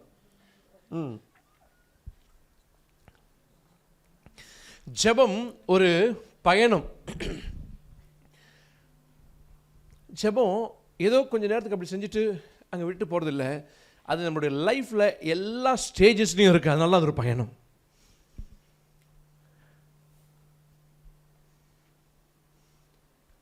இப்போ சாலமோன் நமக்கு தெரியும், ஞானி, ஆலயத்தை கட்டினாரு, அது பிறகு என்ன நடந்தது எல்லாம் நமக்கு தெரியும். ஆனால் இந்த சாலமோன் எப்படிப்பட்ட ஞானத்தோடு ஜெபிக்கிறாருன்றத நீங்கள் பார்த்தீங்கன்னா, அதுக்கே நம்மளுக்கு இன்றைக்கி மெசேஜுக்கு டைம் பத்தாது.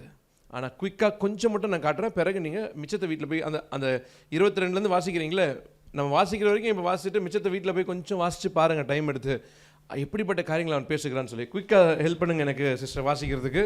வாசிங்க இப்போ 28லேருந்து. என் தேவனாகிய கர்த்தாவே, உமது அடியேன் என்று உமது சந்நிதியில் செய்கிற விண்ணப்பத்தையும் மன்றாட்டையும் கேட்டு உமது அடியானுடைய விண்ணப்பத்தையும் வேண்டுதலையும் திருவுளத்தில் கொண்டருளும். ஆண்டவரே, உம்முடைய திருவுளத்தில் கொண்டு வரும் ஆண்டவரே என்னுடைய ஜெபத்தையும் மன்றாட்டையும். தொடர்ந்து வாசிங்க சிஸ்டர். உமது அடியேன் இவ்விடத்திலே செய்யும் விண்ணப்பத்தை கேட்கும்படி. திரும்பியும் அவர் என்ன சொல்லுகிறார்? இந்த இடத்துல செய்யக்கூடிய விண்ணப்பத்தை கேட்கும்படி என்னுடைய நாமம் விளங்கும் என்று நீர் சொன்ன ஸ்தலமாகிய இந்த ஆலயத்தின் மேல் என்னுடைய நாமம் விளங்கும் என்று இந்த ஸ்தலத்தை குறித்து சொல்லியிருக்கீங்க இல்லையா? இதன் மேல உம்முடைய கண்கள் இரவும் பகலும் திறந்திருப்பதாக. உமது அடியானும் இந்த ஸ்தலத்திலே விண்ணப்பம் செய்ய போகிற உமது ஜனமாகிய இஷ்டவேலும் பண்ணும் ஜெபத்தை கேட்டருளும். பரலோகமாகிய உமது வாசஸ்தலத்திலே அதை நீர் கேட்பீராக, கேட்டு மன்னிப்பீராக. ஓகே, திரும்பி அந்த வசனத்தை நிறுத்தி வாசிக்கலாம். வாசிங்க சிஸ்டர். உமது அடியானும் இந்த ஸ்தலத்திலே விண்ணப்பம் செய்ய போகிற உமது ஜனமாகிய இஷ்டவேலும் பண்ணுகிற ஜெபத்தை கேட்டருளும். மன்றாட்டை கேளுங்க ஆரம்பிச்சு, ஆண்டவரே உமது அடியானாகிய என்னுடைய ஜெபத்தை மட்டுமில்ல, உம்முடைய ஜனமாகிய இஸ்ரவேலுடைய, நல்ல கவனிங்க, பிரேயர் எப்படி எக்ஸ்டெண்ட் பண்ணிட்டு போறாரு பாருங்க. ஆண்டவரே என்னோட ஜெபத்தை நீ கேட்க வேண்டும். இந்த ஆளை ஏமாத்துறோம், ஆனாலும் ஆண்டவரே நான் உங்களை விடுறதா இல்லை, நான் மன்றாடுவேன் உங்கள்கிட்ட, நீ என்னோட ஜெபத்தை கேளுங்க ஆண்டவரே. சாலமோன் வல்லமையான ஒரு ஜெபத்தை இந்த இடத்தை ஏறெடுக்கிறார். நிறைய பாயிண்ட்ஸ் இங்கே ஏறெடுக்கிறார். நமக்கு நிறைய விஷயங்கள் கற்றுக்கலாம் இங்கே. அடுத்து சொல்றாரு, என்னோட ஜெபம் மட்டும் இல்லை, உமது ஜனமாகிய இஷ்டவேலும் பண்ணும் ஜெபத்தை கேட்டருளும். நாம நிறைய நேரங்கள்ல அவர்கள் பண்ணாத விட நான் பண்ணி ஒரு விஷயம் நடந்துடணும் யோசிக்கிறோமா இல்லையா? நான் ஜெபம் பண்ணி ஒரு விஷயம் நடந்ததாக இருக்கணும், அவங்க இல்லை. ஏன்னா நம்மளுக்கு ஒரு சந்தோஷம், நான் ஜெபம் பண்ணி ஒரு விஷயம் நடந்தது. அப்படிலாம் இருக்கிறாங்க, அப்படிலாம் இருக்கிறாங்க. உங்களுக்கு தெரியாது சிஸ்டர், நான் பார்த்துருக்கேன். அப்போ அவங்க ஜனங்கள் செய்யும் ஜெபத்தை என்ன பண்ண வேண்டும்? நீர் கேட்க வேண்டும். பரலோகமாகிய உம்முடைய வாசஸ்தலத்திலே அதை நீர் கேட்பீராக, கேட்டு மன்னிப்பீராக. ஏன் மன்னிக்க வேண்டும்? அப்படியானா வருகிறவர்கள் அக்கிரமத்தோடும் பாவத்தோடையும் கூட வருவாங்க. ஆண்டவரே நீர் அவர்கள் என்ன பண்ண வேண்டும்? மன்னிக்க வேண்டும். ஓகே, இப்போ இன்னொரு காரியத்தை கொண்டு வராரு. மன்னிப்பு அங்க கேட்கிறார்கள் என்றால் என்ன அர்த்தம்? அவர்கள் மனம் திரும்பி வருகிறார்கள் என்று அர்த்தம். மனம் திரும்பி வருகிறவங்க என்ன பண்ணுவாங்க? மன்னிப்பு கேட்பாங்க. அப்போ ஜெபத்தில் அடுத்த ஒன்று சேர்த்து கொள்ள வேண்டும். ஜெபத்தில் ரிப்பன்டன்ஸ் இருக்க வேண்டும். ஜெபத்தில் என்ன இருக்க வேண்டும்? மனம் திரும்புதல் இருக்க வேண்டும். சில பேர்லாம் மனம் திரும்பாமையே வந்து ஜெபிச்சுட்டு இருப்பாங்க. கணவனை அடிச்சுட்டு மனைவி அடிச்சுட்டு சபைக்கு வந்து ஆனால் ஜெபிச்சுக்கிட்டு இருப்பாங்க. மனம் திரும்புதலே கிடையாது. தாய் தகப்பனை மோசமாக பேசிட்டு சபையில் வந்து ஜெபிச்சுட்டு இருப்பாங்க. மனம் திரும்புதல் கிடையாது. மனைவியை மோசமாக பேசிட்டு சபையில் வந்து ஜெபிச்சு கொண்டு இருப்பாங்க. மனம் திரும்புதல் கிடையாது. எத்தனை சபைகள் அப்படி ஜெபிக்கிறாங்க? ஜெபத்தில் என்ன செய்ய வேண்டும்? ரிப்பென்ட் பண்ணோம். ஆண்டவரே செய்த பாவம், செய்த அக்கிரமம், தேவனோட வார்த்தை சொல்லுது, வார்த்தையின்படி வாழ்க்கை இல்லையா? மனம் திரும்பி ஜெபிக்க வேண்டும். ஜெபத்தில் மனம் திரும்புதல் வேண்டும். ரிப்பென்டன்ஸ். ஆண்டவரே அவர்களுடைய ஜெபத்தை கேட்டு நீர் அவர்களை மன்னிப்பீராக. அடுத்து வாசிக்கலாம். ஒருவன் தன் அயலானுக்கு குற்றம் செய்திருக்கையில் இவன் அவனை ஆணையிட சொல்லும்போது அந்த ஆணை இந்த ஸ்தலத்திலே உம்முடைய பலிபீடத்துக்கு முன் வந்தால், அந்த ஆணை இந்த ஆலயத்திலே பலிபீடத்துக்கு முன் வந்தால், அப்பொழுது பரலோகத்தில் இருக்கிற தேவரீர் கேட்டு துன்மார்க்கனுடைய நடக்கையை அவன் தலையின் மேல் சுமர பண்ணி அவனை குற்றவாளியாக தீர்க்கவும் நீதிமானுக்கு அவனுடைய நீதிக்கு தக்கதாய் செய்து அவனை நீதிமான் ஆக்கவும் தக்கதாய் உமது அடியாரை நியாயம் தீர்ப்பீராக. அடுத்த வசனம், உம்முடைய ஜனமாகிய இஸ்ரவேலர் உமக்கு விரோதமாக பாவம் செய்தது நிமித்தம் சத்துருவுக்கு முன்பாக முறிந்து போய் உம்மிடத்திற்கு திரும்பி உம்முடைய நாமத்தை அறிக்கை பண்ணி இந்த ஆலயத்துக்கு நேராக உம்மை நோக்கி விண்ணப்பத்தையும் வேண்டுதலையும் செய்தால் பரலோகத்தில் இருக்கிற நீர் கேட்டு உம்முடைய ஜனமாகிய இஸ்ரவேலின் பாவத்தை மன்னித்து அவர்கள் பிதாக்களுக்கு நீர் கொடுத்த தேசத்துக்கு அவர்களை திரும்பி வர பண்ணுவீராக. தொடர்ந்து வாசிக்கலாம்.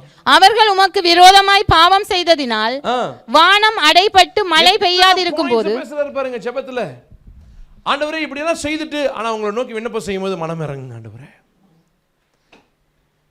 இப்ப அடுத்த ஒரு பாயிண்ட் அப்படி சொல்லிட்டு சொல்றாரு, பிதாக்களுக்கு கொடுத்த அந்த வாக்குத்தத்தத்துக்குள்ள அவங்களை சேர்த்துக் கொள்ளுங்க ஆண்டவரே.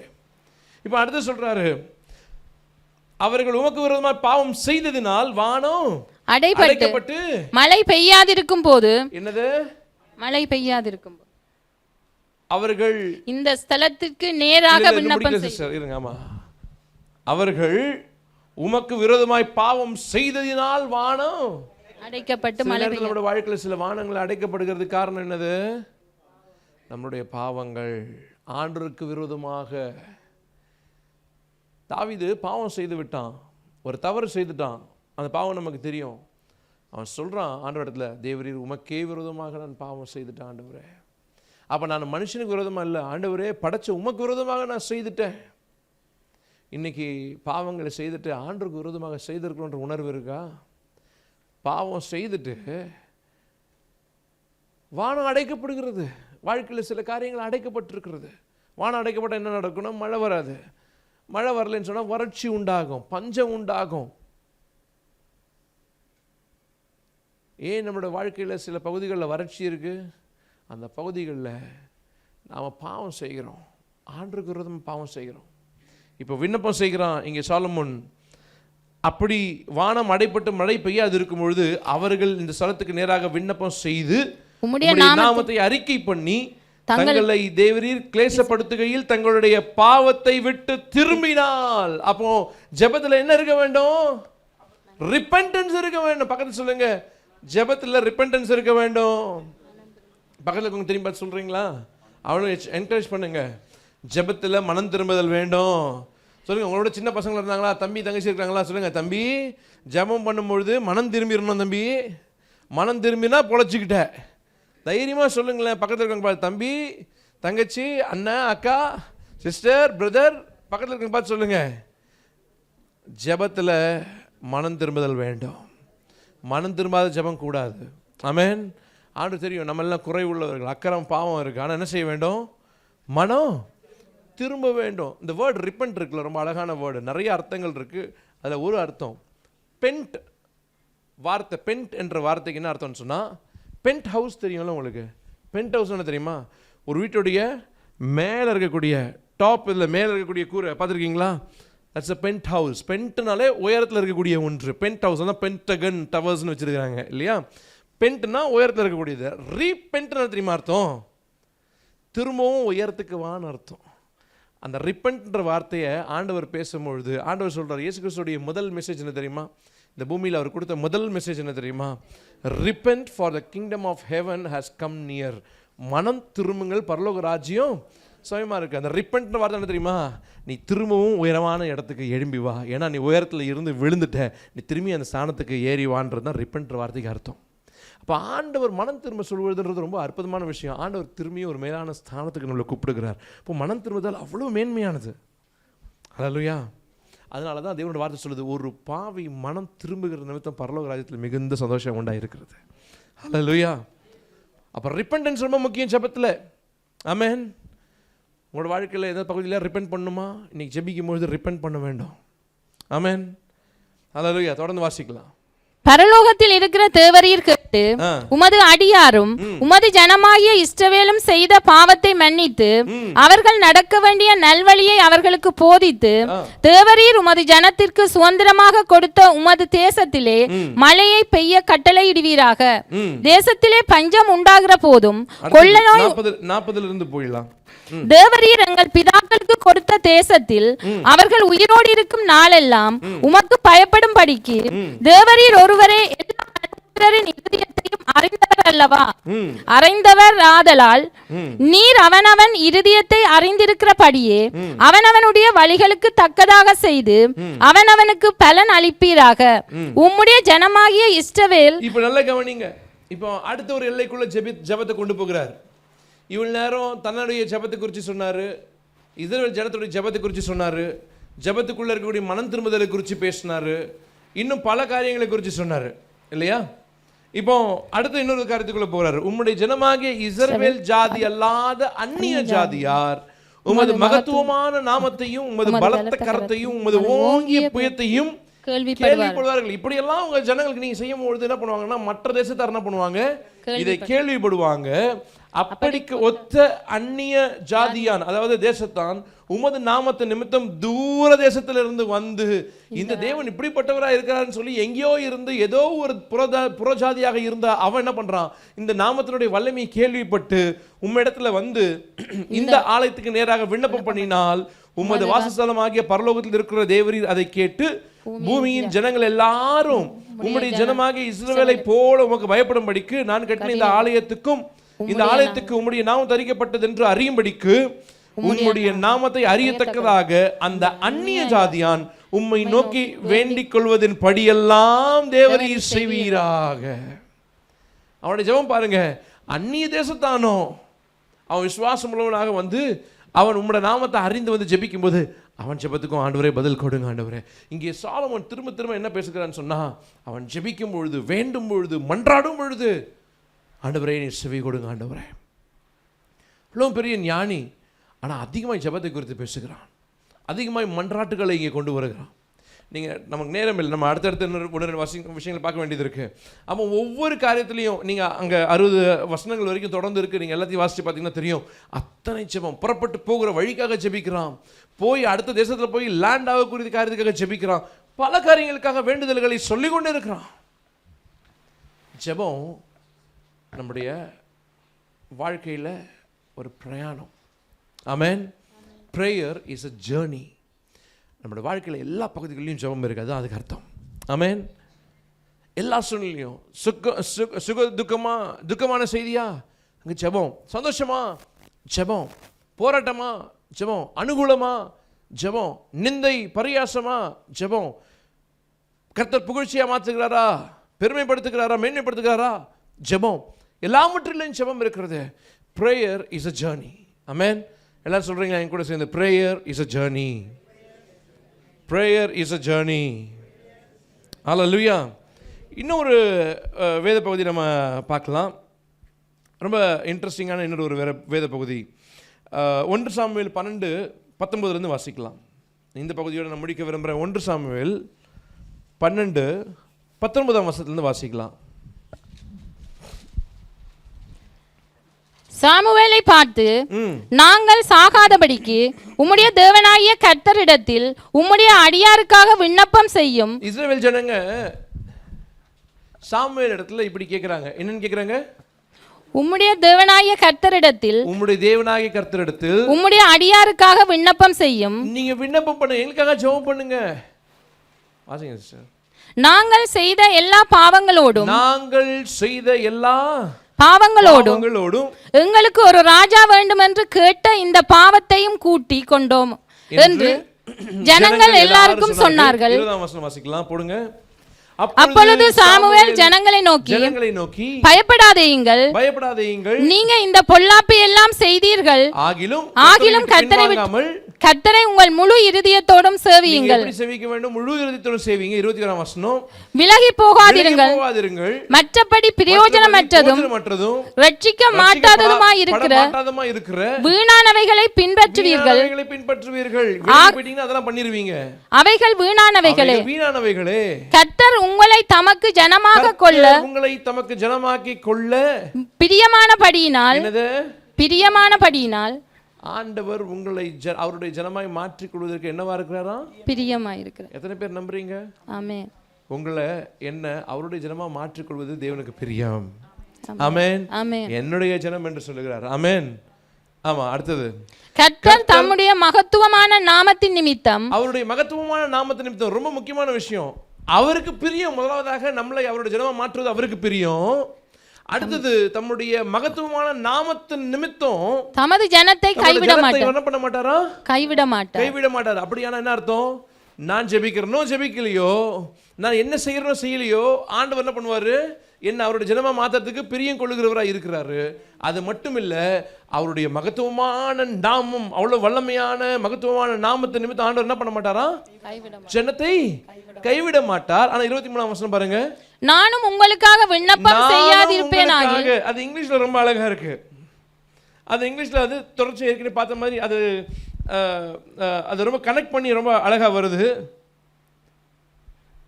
அப்படி இருந்தாலும் நான் என்ன செய்வேன்னு சொன்னா, உங்களுக்காக விண்ணப்பம் செய்ய வேண்டும் என்று சொல்லுகிறார். நானும் உங்களுக்காக விண்ணப்பம் செய்கிறவனாயிருப்பேன். இல்ல, செய்யாதிருப்பேன் ஆகில். வார்த்தை தெளிவா படிக்கலாம், அர்த்தத்தை விட்டுருவோம். நானும் உங்களுக்காக விண்ணப்பம் செய்யாதிருப்பேன் ஆகில் கர்த்தருக்கு விரோதமாக பாவம் செய்கிறவனாயிருப்பேன். இவன் விண்ணப்பம் செய்யலனாலும் இந்த ஜனத்தை தன்னுடைய ஜனமா மாத்துறது தேவனுக்கு பிரியம். இவன் விண்ணப்பம் செய்யாவிட்டாலும் அவருடைய நாமத்தை நிமித்தம் ஜனங்களை கைவிட மாட்டாரு. ஆனாலும் நான் விண்ணப்பம் செய்ய வேண்டும். ஏன்னா விண்ணப்பம் செய்யாது இருப்பேன் ஆகில் கர்த்தருக்கு விரோதமாக பாவம் செய்கிறவனாய். ஆண்டவர் நல்லா கவனிச்சுக்கோங்க, கர்த்தருக்கு விரோதமாக பாவம் செய்கிறவனா இருப்பேன். ஆண்டவர் சில நேரத்தில் சில ஆத்மாக்கள் நம்ம கையில் கொடுக்கும் பொழுது அவருக்காக நாம ஜெபிக்க வேண்டும். ஜெபிக்கலைன்னு சொன்னா நாம ஆண்டவருக்கு விரோதமாக பாவம் செய்யறோமா? ஜெபம் பண்ணாம இருந்தா ஆண்டவருக்கு விரோதமாக பாவம் செய்யறோமா? இந்த வசனத்தை எத்தனை தடவை படிச்சிருப்போம்? இப்படி ஒரு வசனம் இருக்கு பாருங்க. அந்த வசனம் திரும்பியும் பாருங்களேன். 23.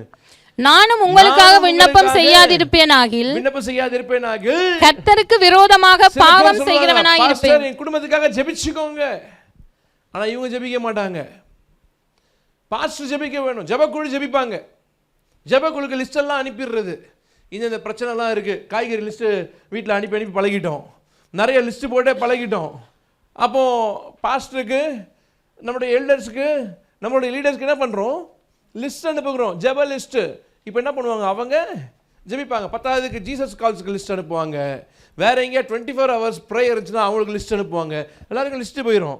இவங்களோட நம்பிக்கை என்ன தெரியுமா? அவர்கள் ஜெபிக்கிறார்கள், நாம ஜெபிக்க மாட்டோம். சொல்றாரு, நான் அப்படி ஜெபிக்கலன்னு சொன்னா நான் ஆண்டவருக்கு விரோதமாக பாவம் செய்கிறேன்.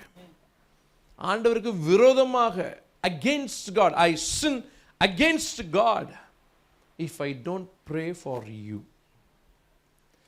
அப்படின்னா என்ன அர்த்தம்? ஆண்டவர் உன்னை கைவிட மாட்டார், எல்லாம் உண்மைதான். ஆனால் நானும் ஜெபிக்க வேணும். ஆமென். எல்லாம் சொல்றீங்களா? நானும் ஜெபிக்க வேண்டும் சொன்னீங்களா? நானும் ஜெபிக்க வேணும். உங்கள் குடும்பத்துக்காக ஒரு சிலர் ஒரு வேளை ஜெபிக்கலாம். குடும்ப தலைவர்கள் கவனிங்க, உங்கள் குடும்ப தலைவிகள் கவனிங்க. உங்கள் குடும்பத்துக்காக 4 பேர் ஜெபிக்கிறவங்க இருப்பாங்க தான் சபையில். ஆனால் நீங்களும் ஜெபிக்க வேண்டும். அல்லேலூயா.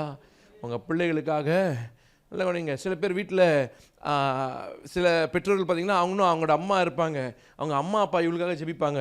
என் பசங்களுக்காக எங்கள் அம்மா ஜெபிக்கிறாங்க, கண்ணீரோட முழங்கால் படி ஜெபிக்கிறாங்க. இல்லை, அவங்க ஜெபிக்கிறது ஜெபிக்கிட்டோம். ஆனால் தாய் தகப்பன் நாம் சொல்லணும், நானும் ஜெபிக்க வேண்டும். அல்லேலூயா. சொல்கிறீங்களா? தாய்மார்களெல்லாம் சொல்கிறீங்களா? நானும் ஜெபிக்க வேண்டும். தகப்பன்மாரெல்லாம் சொல்கிறீங்களா? நானும் ஜெபிக்க வேண்டும். ஆமென். பெற்றோர்களெல்லாம் சொல்லுங்க, நாங்களும் ஜெபிக்க வேண்டும். ஹல்லேலூயா. எல்லாரும் ஜெபிக்க வேணும். யாரோ ஜெபிக்கிறாங்க, இல்லை நான் ஜெபிக்க வேணும். தேவன் பார்த்துக்கொள்வார், கரெக்ட். ஆனாலும் நான் ஜெபிக்க வேண்டும். சாமுவேல் அதுதான் சொல்கிறார். அப்படி நான் செய்யாம போனா I am so irresponsible that I am sinning against God. அதனால நான் என்ன செய்ய வேண்டும்? அந்த வசனத்தை போடுறீங்களா திருப்பி டிஸ்பிளேல வாசிக்கிறீங்களா? நானும் உங்களுக்காக விண்ணப்பம் செய்யாதிருப்பேனாகில் கர்த்தருக்கு விரோதமாக பாவம் செய்கிறவனாய் இருப்பேன். அது எனக்கு தூரமாய் இருப்பதாக. அவ்வளவு பெரிய தீர்க்கதரிசி, அது எனக்கு தூரமா இருக்க வேண்டும். அந்த ஜெபம் இல்லாத வாழ்க்கை இருக்க கூடாது. நன்மையும் செம்மையுமான வழியை நான் உங்களுக்கு போதிப்பேன். இப்போ அது வழியாக ஒரு போதனை செய்கிறான். நீ எந்தெந்த பகுதியில் ஸ்தானத்துல பொறுப்பில் இருக்கிறியோ உன் கீழே இருக்கிறவங்களுக்காக நீ என்ன பண்ணு? நீ ஜெபம் செய். ஆமென். இந்த ஜெபத்தில் அநேக காரியங்கள் நீ ஆதியாகமம் தொடங்கி பார்க்கும் பொழுது ஒவ்வொரு பகுதிகளிலும் ஜெபம் அவ்வளவு முக்கியமாக இருந்திருக்கு. அதனால தான் சொன்னேன், ஜெபம் நம்முடைய பயணம். இந்த வாழ்வு ஒரு பயணம், விசுவாச வாழ்க்கை ஒரு பயணம். அப்போ ஜெபம் ஒரு பயணம். அது எல்லா இடங்கள்லையும் எல்லா நேரத்துலையும் நமக்கு தேவை. ஆமென். நம்ம பயணிச்சுட்டே தான் இருக்கிறோம். we never stop. நைட்டு தூங்கினாலும் நம்மளுடைய நாட்கள் பயணம் பட்டுட்டே தான் இருக்கு. the time never stops. அப்போ நம்முடைய நாட்கள் ஓடிக்கொண்டு தான் இருக்கு. தூங்குறதுனால பாஸ் வருத டைமில் இல்லை, இட்ஸ் a journey. அப்போ prayer is a journey. எல்லா இடங்கள்லையும் எல்லா சூழ்நிலைகளையும் நாம ஜெபிச்சு கொண்டே இருக்க வேண்டும். எனக்கு தேவை இருந்தாலும் ஜெபிப்பேன், தேவையே இல்லாவிட்டாலும் ஜெபிப்பேன். நான் அழுது கொண்டிருந்தாலும் ஜெபிப்பேன், நான் சிரிச்சு கொண்டிருந்தாலும் ஜெபிப்பேன். என்னால் தாங்க முடியாத துயரத்திலையும் என்னால் வாய் திறந்து கூட சில நேரத்தில் ஜெபிக்க முடியாமல் இருக்கலாம். ஆனாலும் என் ஆத்மாவிலிருந்து தேவனிடத்தில் நான் ஜெபித்து கொண்டே இருப்பேன். என் படுக்கையில் நான் கண்ணீரோடு கூட ஆனால் ஜெபித்து கொண்டே இருப்பேன். என் வாய் கொஞ்சம் முணங்குற மாதிரி தான் இருக்கும். அங்கே அண்ணால் ஆலயத்துக்குள்ளே வந்து அது ஏதோ முணமுன்னு பண்ணுறா. ஏறி வெளியே வந்து பார்த்து இன்னும் இந்த பொண்ணு இன்னும் இந்த பொம்பளை ஏதோ குடிச்சிட்டு வந்து ஏதோ பண்ணிக்கிட்டு இருக்கிறா போல இருக்கு. இல்லைப்பா, நான் ரொம்ப மனக்லேசம் உள்ள ஒருவள், எனக்கு பிள்ளை இல்லை, நான் ஆண்டவரிடத்தில் விண்ணப்பம் செய்து கொண்டிருக்கிறேன். ஒருவேளை சிலர் பார்க்கும் பொழுது, ஒருவேளை சில தலைவர்களுக்கோ இல்லை சில ஊழியர்களுக்கோ அல்லது சில நேரத்தில் குடும்பத்தாருக்கோ நீங்க வாயில முனமுனன்னு சொல்ற உங்களுடைய ஜெபம் புரியாம இருக்கலாம். ஆனா ஆண்டவர் உங்களுடைய ஜெபத்தை கேட்டுக்கொண்டு தான் இருக்கிறார். ஆண்டவர் ஏற்ற நேரத்தில் ஒரு சாமுவேலை கொடுத்தது போல உங்களுடைய விண்ணப்பத்துக்கு நிச்சயம் பதில் கொடுப்பார். எந்த சூழ்நிலையிலும் மனக்லேசமாக இருந்தாலும் ஆனால் ஜெபித்து கொண்டே இருக்க வேண்டும். Your prayer is so powerful. ஆண்டவர் இந்த பூமியில் வேலை செய்வதற்கு உங்களுடைய ஜெபம் தேவை. ஆண்டவர் உங்களுடைய வாழ்க்கையில் உங்களுடைய குடும்பத்தில் ஒரு காரியம் செய்வதற்கு ஜெபம் தேவை. Keep praying. ஆண்டவருடைய வார்த்தை சொல்லுகிறது, pray without ceasing. இடைவிடாமல் ஜெபிச்சு கொண்டே இருங்க, இடைவிடாமல் ஜெபிச்சு கொண்டே இருங்க. ஆண்டவர் இயேசுக்கு சொல்லி கொடுத்தாரு, நீங்க சோர்ந்து போகாம ஜெபிங்க. ஹல்லேலூயா, ஹல்லேலூயா. ஸோ உங்களுடைய ஒவ்வொரு ஜெபத்துக்கும் பதில் உண்டு. உங்களுடைய ஜெபம் ஒரு நாள் வீணாக போகவே போகாது. உங்களுடைய ஒவ்வொரு ஜெபத்தையும் கர்த்தர் கேட்டுக்கொண்டு தான் இருக்கிறார். அந்த வெளிப்பாடுகளை சாலமோன் பெற்றுக்கொண்டதுனால ஜெபிச்சு கொண்டே இருக்கிறான். ஜெபத்தில் இன்னொரு காரியம், ஜெபத்தில் ரொம்ப அருமையான இன்னொரு காரியம், நீங்கள் ஜெபிக்கும் பொழுது தேவன் யார் என்றது இன்னும் நீங்கள் கண்டறிகிறீங்க, கற்றுக்கொள்கிறீங்க. நீங்கள் ஜெபிக்க நீங்கள் யார் என்பதை சரியாக கற்றுக்கொள்கிறீங்க. நிறைய பேருடைய வாழ்க்கையில் இந்த ரெண்டு பிரச்சனை இருக்குது. தேவனை இன்னும் சரியாக அறிந்து கொள்ளவில்லை. நிறைய பேருக்கு ஜெபிக்கிறவர்களுக்கு இன்னும் அவர்கள் தங்களை சரியாக அறிந்து கொள்ளவில்லை. நீங்கள் ஜெபிக்கும் பொழுது என்ன தெரியுமா நடக்கும்? இது ரெண்டுமே நடக்கும். நீங்கள் தேவனை அதிகமாக அறிந்து கொள்வீங்க, நீங்கள் உங்களையும் சரியாக அறிந்து கொள்வீங்க. நிறைய நேரத்தில் நம்முடைய பிரச்சனைக்கு காரணம் நாம தான். நிறைய நேரத்தில் நம்மளுடைய வாழ்க்கையில் இருக்க தடைகள் காரணம் நாம தான். ஆனால் அது தெரியாமல் நம்ம வேற என்னென்னமோ சொல்லிக்கிட்டு இருப்போம், இல்லை வேற என்னென்னமோ செஞ்சுக்கிட்டு இருப்போம். ஒன்றும் நடக்க மாட்டேங்குது. ஏன் தெரியுமா? நாம் ஏதோ செய்துட்டு இருக்கோம், நம்மளுக்கு அது தெரிய மாட்டேங்குது. ஆனால் ஜெபம் என்ன தெரியுமா செய்ய வைக்குது? நாம் யார் என்றதும் நம்ம கற்றுக் கொடுக்கிறது. ஜெபம் தேவன் யார் என்பதையும் நம்ம கற்றுக் கொடுக்கிறது. அப்போ if you keep on praying, when you keep on praying, ஆண்டவர் சொல்லி கொடுத்தாரு, இஃப் யூ ப்ரே என்று சொல்லிக் கொடுக்கவில்லை, சீஷர்களுக்கு சொல்லி தரும்பொழுது ஆனால் சொல்கிறாரு வென் யூ ப்ரே. அப்படின்னா என்ன அர்த்தம்னு சொன்னால், நீங்கள் ஜெபிக்கிற விதமாவது ஜெபிக்கும் பொழுது எப்படி ஜெபிக்க வேண்டும் என்று சொல்லும்போது வென் யூ ப்ரே என்று சொன்னால் God is expecting you to pray என்று அர்த்தம். இஃப் யூ ப்ரேன்னா ஒரு சாய்ஸ் கொடுக்கறது. ஆனால் வென் யூ ப்ரேன்னு சொன்னால் சாய்ஸ் இல்லை, it's an application that you have to pray. Alleluia. அப்படிப்பட்ட ஜெப ஆவி நமக்குள்ளே தேவை. ஆமென். எத்தனை பேர் ஒரு ஜெப ஆவியோடு கூட எப்பொழுதும் ஜெபிக்க வேண்டும் என்று நினைக்கிறீங்க? நம்ம எழுமி நின்று ஒப்பு கொடுக்கலாமா? ஆண்டவரே, ஜெப ஆவியை ஊற்றும், எப்பொழுதும் நான் ஜெபத்தில் இருக்க வேண்டும், எனக்கு உதவி செய்யும். நம்ம எழுமி நின்று கொஞ்சம் நேரம் தர்மேஸ்வரர் முன்னாடி வந்து ஜெபத்துக்குள்ளே நடத்துவாங்க. கொஞ்ச நேரம் கண்களை மூடி ஜெபிங்க. ஆண்டவரே, ஜெப ஆவி எங்களுக்குள்ளே தாரும், ஒரு ஜெப ஆவியை தாரும். சொல்லுங்கள், ஜெபிங்க. Thank you pastor. ஒரு ஜெப வாஞ்சை